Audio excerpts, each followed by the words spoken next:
네, 이번에는 폭설 사고를 비롯한 주요 이슈들 짚어보겠습니다. 네, 지금 이 사건 손정혜 변호사와 함께하겠습니다. 안녕하십니까? 안녕하세요. 네. 자, 정말 어제 오늘 많은 눈이 내리면서 곳곳에서 피해가 속출하고 있는데 어제 강원 원주의 한 도로에서는 무려 53중 추돌 사고가 발생했더라고요. 네, 대형 사고가 발생한 상황이었습니다. 길도 미끄러울 뿐만 아니라 제대로 제동되지 않다 보니까 앞차가 정지하고 뒤따르던 차들이 모두 다 이제 연쇄 추돌을 한 사건인데요. 다행히 큰 인명 피해는 없고 11명 정도 다쳤고 7명 정도가 후송됐다라고 알려지고 있는데 이렇게 대설로 인해서 연쇄 추돌, 미끄럼, 제동이 잘 안 되는 사고가 발생할 수 있다는 점 염두하셔야 될 것 같고요. 정확한 원인은 이제 수사하고 조사해야 되겠지만 블랙 아이스 현상으로 추정되는 상황입니다. 네, 자 사실 뭐 53중이라는 얘기를 들었을 때 이 숫자 때문에 굉장히 좀 크게 놀라기도 했는데 그러면 이 53중 추돌 사고의 최초 시점은 그러니까 최초 원인은 무엇인가? 그러니까 내리막도로에서 경차가 정지를 하면서 뒤따르던 차량이 잇따라 들이받았다. 그러니까 이게 살얼음 때문에 그랬던 건가요? 보통 이제 이렇게 눈이 오고 이제 추울 때는 얇은 빙판길이라고 해서 얇게 이제 미끄러울 수 있는 얼음 같은 이제 얼음막이 형성된다라고 하는데요. 정확한 원인은 블랙박스나 관련자들 진술을 들어봐야 되겠지만 처음에는 경차가 운행을 하다가 아마도 회전하거나 브레이크가 제대로 들지 않으니까 당황해서 정지를 했었을 가능성이 있습니다. 그런 상황에서 이제 급제동이 이루어지다 보니까 뒤따르던 차량도 그 차를 보고 제동을 하지만 이렇게 블랙아이스 현상이나 제동거리가 길어질 수밖에 없는 눈길에는 제동거리가 기니까 아무리 브레이크를 밟아도 앞차를 치게 되어 있죠. 그렇게 연쇄적으로 충돌한 것으로 보이는 상황인데 해당 도로는 이제 오전부터 제설 작업은 이루어졌다라고 합니다. 그러니까 눈이 막 깊숙하게 쌓여있던 상황은 아니라고 하지만 그럼에도 미끄럼 방지 사고가 이렇게 발생할 수 있다는 점에서는 오늘 퇴근길에도 눈은 없지만 얇은 막으로 얼음이 있을 수 있거든요. 주의하셔야 될 것 같습니다. 네. 이번 사고로 11명이 다쳤고 3명이 병원으로 이송됐는데 앞서 말씀 주신 것처럼 뭐 크게 다치지는 않았다고 해서 다행입니다. 자, 그런데 뭐 사고 처리도 해야 하고 그리고 병원비도 들 텐데 모든 걸 본인이 처리를 해야 하는 건가요? 어떻게 되는 건가요? 그렇진 않습니다. 자동차 사고니까 각각의 자동차 사고 보험에 따라서 이제 처리하면 될 것 같은데요. 이 사건 같은 경우에는 사실은 우리가 대설, 눈 때문에 이런 사고가 발생했으니까 가실이 없는 거 아니야라고 하지만 일반적으로 이렇게 눈이 오는 경우에도 운전자의 어떤 전방 주시, 안전 의무 그리고 이렇게 어떤 서행을 해야 되는 의무는 기본적으로 부과되기 때문에 최초의 운전자가 가실비를 조금 많이 받을 수 있을 것 같고 뒤따르던 차량도 일정 부분 가실 비율에 따라 서로 이제 교통보험에 따라서 처리해야 될 것으로 보이고요. 만약에 이렇게 빙판길에 단독으로 사고를 내서 내 차가 손해를 입었고 다쳤다 하면 자차 보험으로 처리하면 됩니다. 근데 이렇게 다중 연쇄 충돌 사고 같은 경우는 앞차, 뒤차 각각의 보험사별로 가실 비율 책정해서 보험 처리를 할 수 있다라는 점. 그래서 이렇게 어떤 재난이나 폭설, 호우로 인해서 사고가 났다고 하더라도 내가 안전주의 의무 위반을 하지 않는 경우에는 그러니까 서행하지 않거나 이렇게 제동 거리가 긴 거를 예정하지 않고 이제 가속을 하는 경우에는 가실 책임을 많이 지을 수 있습니다. 네, 사실 뭐 첫눈부터 이렇게 대설이 내리면서 이번 겨울이 굉장히 좀 걱정되기도 하는데 눈이 내릴 때 특별히 좀 신경 써야 할 부분은 어떤 게 좀 있을까요? 가장 중요한 건 어떤 도로 상황이 펼쳐질지 모르니까 차를 두고 오시는 게 좋겠지만 부득이한 경우에는 일단 급제동은 금물이고요. 또 급회전, 특히 이제 우리가 곡선으로 이제 커브를 뜨는 도로 같은 경우에는 자칫하다가 튕겨져 나갈 우려가 있기 때문에 서행하는 것이 굉장히 중요할 수 있을 것 같고요. 그 연구 실험 결과 이 빙판길이나 눈 오는 길과 보통의 도로의 제동 거리가 4배 이상 더 소요된다라고 합니다. 그러니까 평상시에 브레이크를 밟는 것보다 훨씬 천천히 서행을 해야지만 제대로 쓸 수 있다라는 점에서는 굉장히 주의하셔야 될 것 같고요. 특히 이제 타이어 상태를 제대로 점검하지 못하는 경우들이 있을 수 있습니다. 타이어 점검하시고 공기압도 체크하셔야 될 것 같고 특히 눈 올 때 쓸 수 있는 여러 가지 스프레이나 여러 가지 이제 안전 장치들이 있으니까 지금 구비하지 못하신 분들은 빨리 집에 가서 찾아서 혹시 내일 차 쓰시는 분들은 미리 트렁크에 넣어놓으셔야 되지 않을까 합니다. 저도 빨리 준비해야겠다라는 생각이 드네요. 자, 구조물 붕괴 사고도 잇따랐는데요. 경기도 평택의 골프 연습장에서는 철제 그물이 순식간에 무너져 내렸다고요? 그렇습니다. 안타깝게도 인사사고가 발생해서 한 명이 사망하는 사고가 났었는데요. 그 당시에 이제 평택 골프 연습장에서 보시는 바와 같이 이제 구조물이 있었는데 가로 한 100m, 세로 30m니까 꽤 큰 이제 구조물이었습니다. 예. 이게 아무래도 눈의 무게에 못 이겨서 이제 쓰러진 것으로 추정되는 상황인데 그 밑에는 눈을 치우던 근로자 7명이 있었거든요. 그 중에 이제 2명이 이 구조물에 어떻게 보면 덮친 상황이고 한 명이 사망에 이르렀다고 하는데 그 골프장들도 다 철제 그물망 같은 게 있지만 사실 아주 무거운 눈에는 무방비 상태일 수 있습니다. 그래서 저렇게 안전하지 않은 상황에서 눈을 치우다가 사고가 발생할 여지가 있다는 점.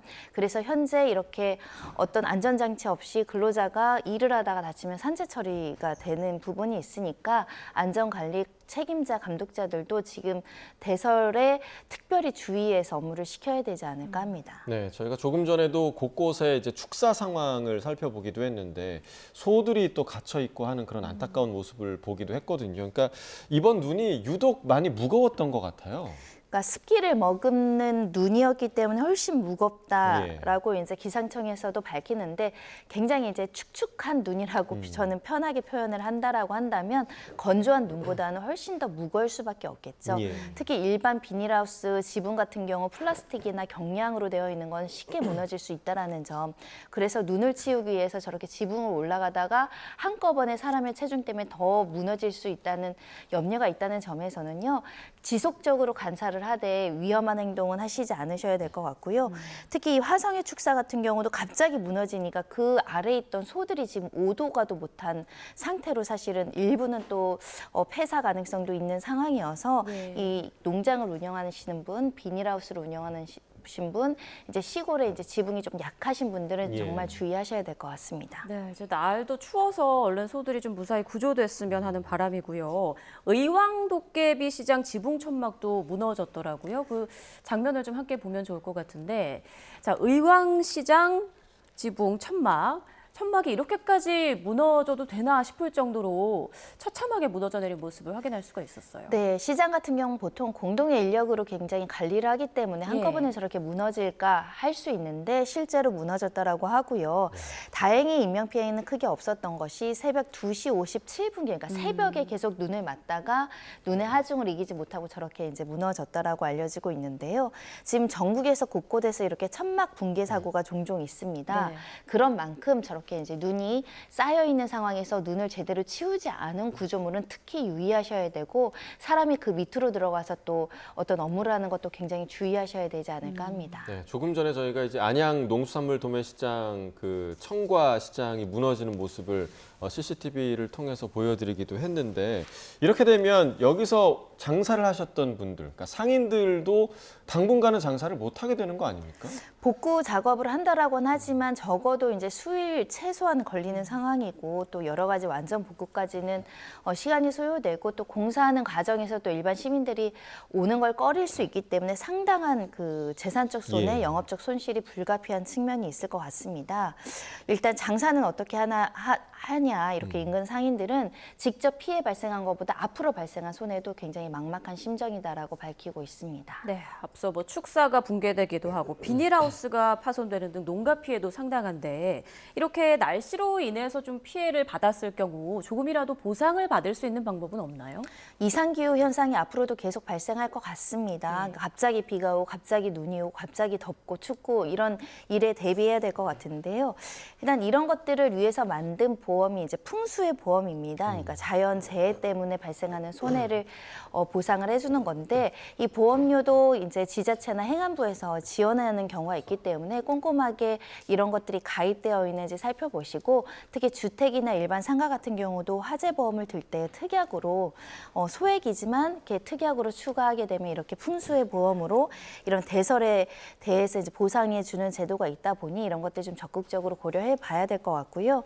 현재는 재난안전법상 특별재난지역으로 선포가 되면 이제 일부 재난지원금이 나오는데 네. 현재 그런 선포는 없는 상황이기 때문에 개별 보험과 개별 사정에 따라서 각자 이제 수리하고 복구해야 되지 않을까 합니다. 네, 폭설로 인해서 더 큰 피해 소식 들리지 않길 좀 바라겠고요. 네, 다음 주제로 넘어가 보겠는데요. 자, 지난달이었습니다. 충남 천안에서 발생한 길고양이 학대 사건, 아마 변호사님과 함께 다뤘던 걸로 저희가 기억을 하는데 그 범인으로 지목된 사람이 나름 좀 이름이 알려진 분이라고 하더라고요. 그렇습니다. 좀 충격적인 것이 지역에서 유명한 셰프로 이제 알려지고 있고 예. 특히 뭐 여러 군데서 강연도 하고 언론이나 SNS나 이런 것들로 유명세를 탔던 사람이었다라고 알려져서 이렇게 아름다운 음식을 만드는 사람이 어떻게 이렇게 동물에게 같은 손으로 잔인한 행동을 할 수 있는가에 대해서 지역에서도 공분이 일어나고 있고 동물보호단체에서도 엄중하게 처벌을 하라고 지금 목소리를 높이는 상황입니다. 예. 네, 그 당시 CCTV 화면 지금 보고 계신데 길고양이들을 이제 먹이로 유인해서 고양이가 다가오면 쇠막대기 같은 걸 막 휘둘러서 다치게 하고 고양이들은 도망가고 이런 상황들이 담겼죠.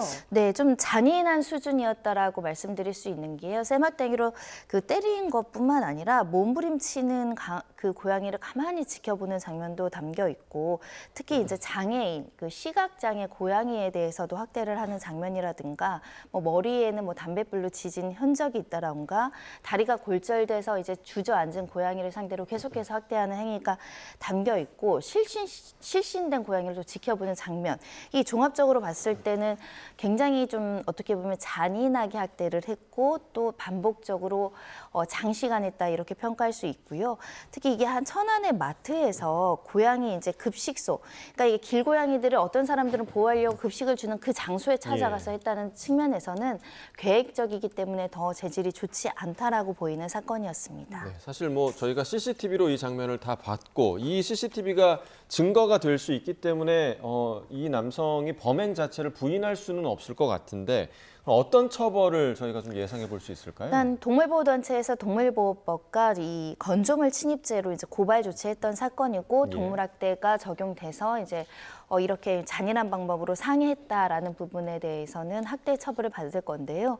검찰에서 보완 수사 지휘를 내린 것으로 알려지고 있습니다. 즉 이 CCTV 말고도 여죄가 있을 가능성이 존재하고 또 이 지역에서 다른 고양이가 학대돼서 죽음에 이르게 된 상태로 발견된 사안들도 있거든요. 혹시라도 다른 곳에서 또 이제 잔인한 방법으로 학대한 것이 아닌가에 대한 추가적인 조사도 진행되는 상황으로 보입니다. 네. 자, 엄벌 축구 탄원서에 10,000명 이상이 서명을 했다고 하는데 이 부분이 좀 법적으로 효력이 있는 건가요? 탄원서 자체가 판사의 어떤 판단에 직접적인 영향을 줄 수는 없습니다. 다만 이렇게 사회적인 공분과 사회적인 비난 가능성이 높기 때문에 판사로서도 더 엄중하게 바라볼 가능성이 있고요.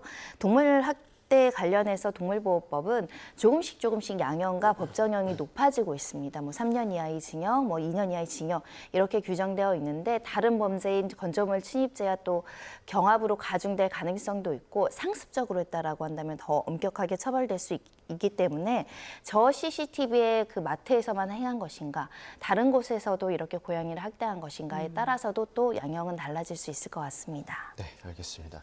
자, 마지막 주제로 넘어가 보겠습니다.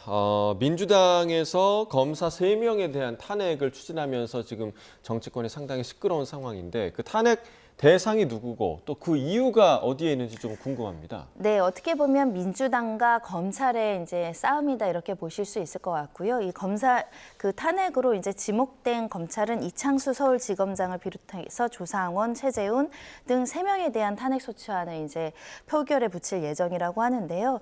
이 3명이 지목된 이제 사유는 이 김건희 여사에 대한 수사와 관련한 정치적 중립성을 이제 위반했다. 이런 점을 이제 민주당이 주장하는 겁니다. 네. 즉 수사를 부실하게 하거나 정치적으로 중립적이지 않았고 이 해야 될 수사를 제대로 하지 않은 직무유기를 이제 사유로 삼은 사안입니다. 네. 다음 달 탄핵 청문회 개최도 의결이 됐다고 하는데 말씀하신 그 검사 3명 외에 또 다른 검사 2명이 대상이라고 하더라고요. 네, 강백신 검사, 엄혜준 검사가 있습니다. 강백신 검사 같은 경우 이 2명의 검사 같은 경우는 공통점은 이재명 대표에 대한 뭐 대장동, 백현동 수사, 위증교사 수사를 수사했다라는 전력을 갖고 있기 때문에 검찰 측에서는 이건 그 이재명 당대표에 대한 수사 때문에 보복하는 거 아니냐 이런 시각을 갖고 있는 것이고요. 민주당에서는 이렇게 이제 탄핵 사유를 주장하고 있습니다. 강백신 검사 같은 경우에는 검찰청법상 명예훼손 정보통신망법은 직접 수사의 대상이 되지 않음에도 불구하고 윤석열 대통령에 대한 명예훼손 사건을 무리하게 이 수사를 했기 때문에 이렇게 또 압수수색을 한 부분에 있어서는 위법하다 이렇게 적시를 하는 것이고요. 이 어미준 검사 같은 경우는 한명숙 사건 모해진 교사 사건에서 재소자들에 대해서 이제 허위로 진술을 교사했다 이런 논란이 있었던 사유는 이 검사의 어떤 직무에 중대한 위법 사유가 있다 이렇게 이제 탄핵 사유로 밝히고 있는 상황입니다. 네, 자 민주당의 이러한 그 검사 탄핵 움직임에 검찰 내부 반발도 상당하더라고요. 검찰들로서는 이 앞으로 계속 이루어질 수 있는 탄핵 소추와 관련한 시도에 대해서 부당하다라고 주장을 하면서요. 이 헌법의 기본 가치를 훼손할 뿐만 아니라 법치주의를 형해화시키고 이 탄핵이 기각될 가능성이 굉장히 높음에도 불구하고 탄핵 소추 결의를 한다는 것은 이 입맛에 맞지 않는 그러니까 검사에 대해서 정치적인 편향성이 있다라고 직무를 정지시키기 위한 목적이다. 예. 이렇게 반발을 하고 있는 것이고 이 탄핵 소추 사유가 현재로서는 딱 뭐 어떻게 보면 범죄나 여러 가지 수사 과정에서 인정된 게 근거가 부족하다라는 게 검사의 주장입니다. 네, 이제 헌법재판소가 결정을 하게 될 텐데 쟁점은 어떤 게 될까요? 그러니까 업무 수행 중에서 파면에 이를 정도로 중대한 헌법상의 위반이나 이제 법률에 위반되는 점이 있느냐입니다. 보통의 이제 기준으로 이제 본다라고 한다면 보통 검사들이 이제 중요 범죄를 저질러서 횡령이나 배임이나 성범죄로 처벌받은 전례들이 있습니다. 그 사람들의 형평성을 고려할 때는 중대하게 이제 범죄나 수사 과정에서 누가 봐도 편향적이고 정치적으로 모종의 모의를 해서 직무를 유기하거나 직권을 남용했다는 근거가 좀 제시가 돼야 이제 인용까지 갈 수 있다라고 보이고요. 예.